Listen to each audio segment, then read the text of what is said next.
આ દ્રશ્યોને ધ્યાનથી જુઓ।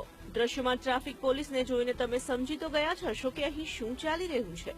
આ ટ્રાફિક પોલીસ છે સુરત શહેરની। સુરતના વિવેકાનંદ સર્કલ નજીક મકાઈ પુલ પર જવાના રોડ પર પોલીસ સાથે અન્ય માણસો જોઈ વાહન ચાલકો તો ઠીક, અમે પણ વિચારમાં મુકાઈ ગયા। પોલીસ તથા તેમની સાથેના આ લોકો અહીંથી પસાર થતા વાહન ચાલકોને રોકી ગેરકાયદે તેમની પાસેથી પૈસા પડાવે છે।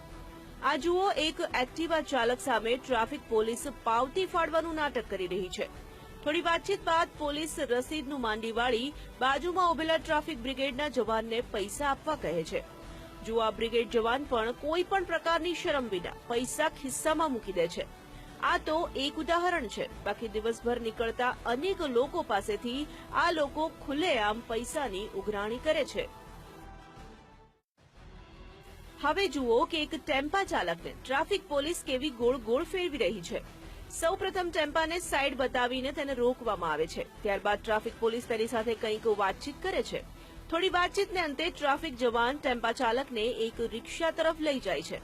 હવે સૌથી મોટો સવાલ એ કે આ ટ્રાફિક જવાન ટેમ્પા ચાલકને રિક્ષામાં શા માટે લઈ જાય છે? કારણ એક જ, અહીં તેની પાસેથી પણ તોડ કરવાનો છે।